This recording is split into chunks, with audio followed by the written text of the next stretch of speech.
What was he called before? And somebody here asked that, do you believe that Jesus died for us? The day I will see a white man dying for a black man, then I'll believe in the white Jesus dying for black people. As far as I'm concerned, the black man is still hanging on the cross, surrounded by the two thieves on the left and on the right. These are the Europeans and the Chinese who are busy crucifying Africa on the same cross. We cannot even talk about the death of Jesus. Let's talk about the dying of Africa constantly. Let's not create theology of poverty and misery and glorify the death of Jesus when our brothers and sisters are still dying. The death of Christ, therefore, is a symbolic death, the death of truth, the death of the poor, the death of the marginalized, the death of the children of the soil. And if religion is used to pacify that, then that is the doctrine of demons.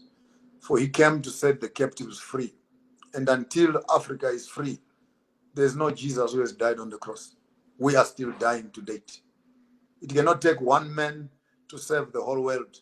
Yet we have 20 million Africans who drowned in the sea during slave trade. Is this God not tired of drinking blood? How much more blood does he need? Can you look at Congo? Give me the 15 million that died, plus the 25, 35 million. Calculate all the wars that have been fought in Africa.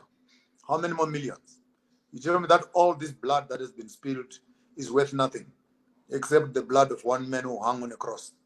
So theology must not be used to create a sympathy for the white man. Theology must be used to evoke the African to start thinking, have we come down from the cross yet? Or the Romans, they have not changed. They are still Europeans. They are still nailing our hands, the style of our work, putting on crowns of thorns on our heads, managing our minds and what we think, piercing our sides, poking our reserves of food and etc., nailing our feet, passports. You cannot travel without this and that. Can you tell me that Jesus died on the cross? The day I see a black man free, I will start talking about Jesus who died for the sins of the world. He could not have died for the black man, and the white man who believes in him did the crimes that he did.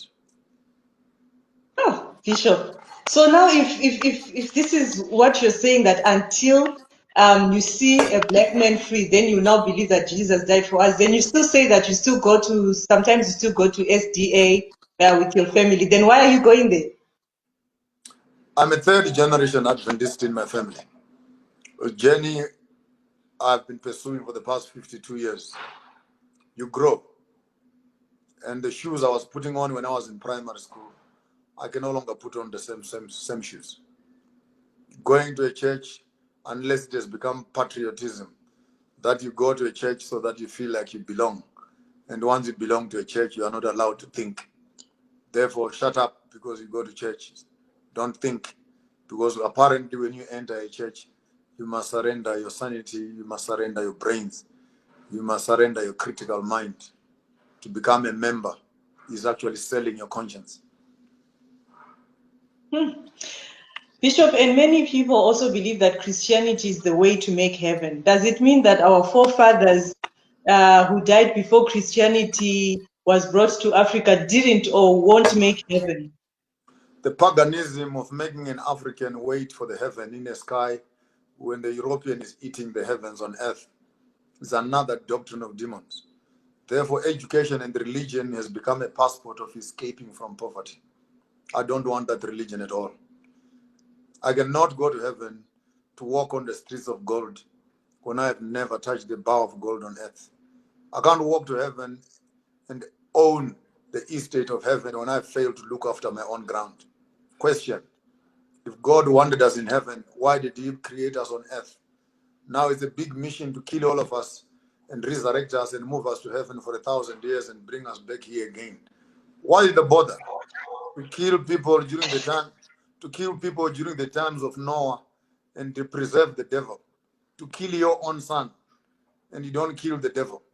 And apparently you must wait until the end of time to kill the devil. Why kill your son when you can kill the enemy yourself?